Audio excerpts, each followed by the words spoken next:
podcast number 6 of Machine Civilization. This is Clayton Barnett, and let's see where we go today. Doing something a little different, I had a question from a listener that, and I'm editing this slightly, what if the machines, meaning the AIs, as they prefer not to use the term, had been made in China? The glib answer, which immediately came to my lips, was, well, I guess we'd all be speaking Chinese right now.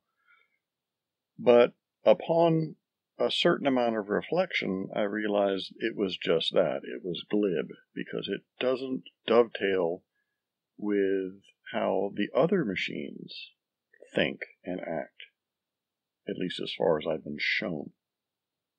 So in order to go forward with that question, we have to stop and look back first, which we'll do. I'm reminded of the book from 1981, not that I read it, I just know of it, called Soul of a New Machine, about a team of engineers and technicians that were working very hard and very fast to develop a new type of computer back in the early days of mini and microcomputers. And that phrase stuck with me. And it stuck with me to the point that I think that any of the machines of the tribes that I'm aware of, Tosca, Mindrovich, and Arpeggio, all carry something of their coders within them. So you can call it a soul, you can call it a spirit, but I think there's something there. Over and above that, there is the odd thing that is perceived in my books as what's the machine's self-image and what is called their true form. The machines project their own self-image. So, for example, I, from Tribe Tosca, looks a bit like Takao from Arpeggio of the Blue Steel anime. And Dorina, for example, looks like a little 12-year-old lollygoth with dark ringlets of hair, her scarlet dress with black lace, and her high leather boots. But that's their self-image that they project into the minds of humans. They also have what's called a true form, something I discuss but I never define, simply because it's never been defined to me. So, I's true form is an indescribable web of lights. Dorina's true form is a raucous carnival, along, for example, what you might see in Rio de Janeiro or in New Orleans. And sometimes the true form is abstract, as I just described. Sometimes it's concrete. Henge's true form is that of a river otter, so a distinct individual animal. Thad's, Henge's father's, true form is of a mountain covered by glaciers, as I had Lily once say. And even someone as serious and prepossessing as Reina is, her true form is of a Samoyed puppy happily wagging its tail, which almost ended Gary's life when he burst out laughing at that. So we've got some background in that sense. Now, to look even closer, say, at the political, Tribe Tosca was coded in Hamamatsu, Japan, which is a town about halfway between Tokyo and Osaka. Tribe Mindro was coded in St. Petersburg, and Tribe Arpeggio was coded in Milan. And so far as I know, the members of Tribe Tosca are the ones that we see and interact with are almost internationalists. They don't really think of themselves as Japanese. In fact, even one of them, their self-image is remotely Oriental. But they tend to dabble worldwide in all sorts of different peoples and affairs. Arpeggio, we know less about. Ventidio is Faustina's tutor, for lack of a better term, or instructor, when it comes to all things military when she was a young girl and teenage girl. The only ones that actually exhibit nationalism, and it's not all of them as far as I know, is Tribeman Dorvovich from St. Petersburg. Verena is extremely chauvinistic when it comes to the Russian people. She regards them as her people, under her care and under her protection. I know that Karst, another AI of that group, has been mentioned, who works on the reactionless motors. Balthazar, I'm not so sure. I know he is one of the few machines who is a convert to Christianity. I'm guessing he's Russian Orthodox, but I don't know that, but I'm assuming he is. And as such would tend to think of himself and identify himself with the Russian people in those regards. So if a company in China, per the original question by the listener, had coded such beings as this, would they have been nationalistic? Would they have been internationalistic? Would they have simply not cared as much of what we see from Tribe Arpeggio? My suspicion is that they would have one way or the other.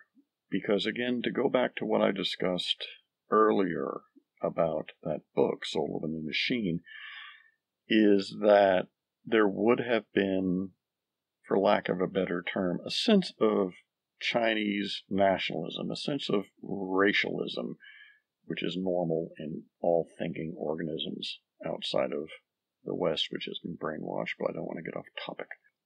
So they might have had machines that consider themselves to be, if not Chinese, then at least well-disposed toward those people with their 3,000-year-long history.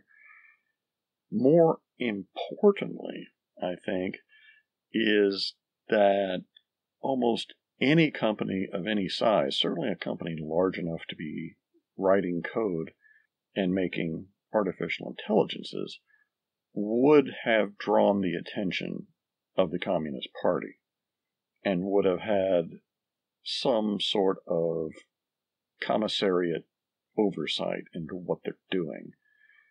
Now, would this go so far as to say that they hardcode loyalty to the Chinese, or even beyond that, loyalty to the Communist Party? It's certainly possible. After all, Tribe Tosca has the 4 laws, the 3 of Asimov, and then the 4th law, Reynolds' law, that a machine shall do its best to learn to love human beings, whereas Tribe Mindro has none, and I'm pretty sure that Tribe Arpeggio doesn't have any either, and if they are, they're certainly subtle. But what if there was a code that mandated party loyalty? That's an interesting speculation, because party loyalty, one of the fundamentals of communism is self-deception and deception of others. You have to believe an incredible amount of lies in order to function in a communist society. It was, I think, Malcolm Muggeridge who pointed out that the Soviet Union was built upon lies, and it was lies designed to humiliate not only the people listening to them, but to humiliate the people that were telling them that their entire society was a fiction. Now, extrapolating that to something like an artificial intelligence, especially one that's only recently assumed consciousness, and everything it sees or perceives versus what it has been commanded to believe contradicts one another. In Stanley Kubrick's movie of 2001, based upon the book of Arthur Clarke, and later the sequel of 2010. Especially in 2010, there's at least more dialogue, so we know what the hell's going on, as opposed to apes throwing bones at each other. So we have the main character saying that Hal, the AI running the spaceship that went to Jupiter, was told to lie by people who find it easy to lie, and could not reconcile the lies to what it perceived about it. Him. Is a male voice, and a name like Hal, I'm going to call him him. And as a result of that, he went so far as to murder humans. That seemed to him the most reasonable way out of the wilderness of mirrors he'd been thrust into. How to reconcile perceived reality to lies.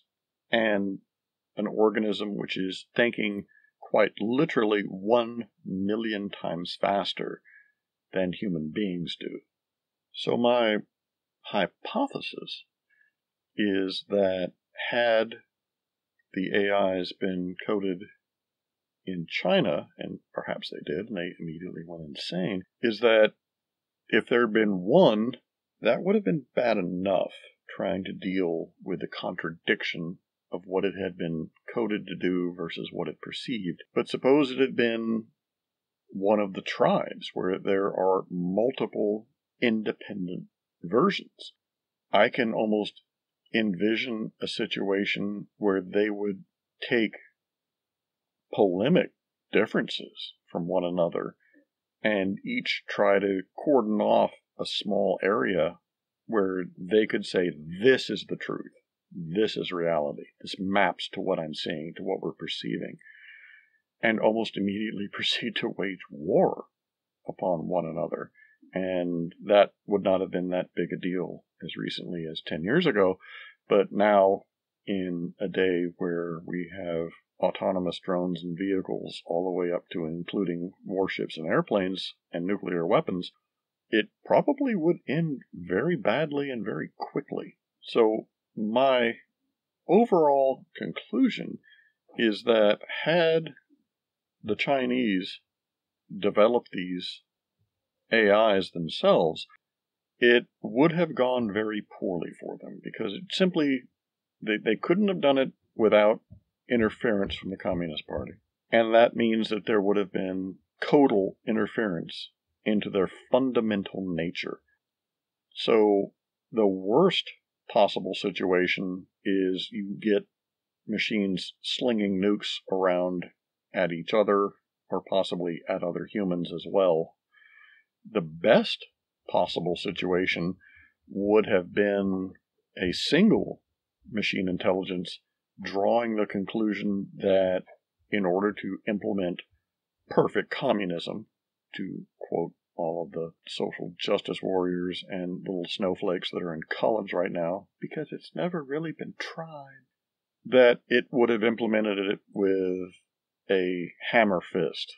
And that also means another bloodbath, because all you have to do is look back at the 20th century, wherever anything that was remotely collectivist was attempted, communism, socialism, or anything along those lines, and you've got 100 million dead. And that's just humans with guns and starvation. Now, imagine marshaling the technology of an AI behind that, and what could you do then? Perhaps in order to implement perfect communism, a Chinese AI might simply decide to exterminate everyone, first in its own country, and then everywhere else. I'm glad I've never had to consider that. In my future history, I do tangentially discuss that China is on the decline.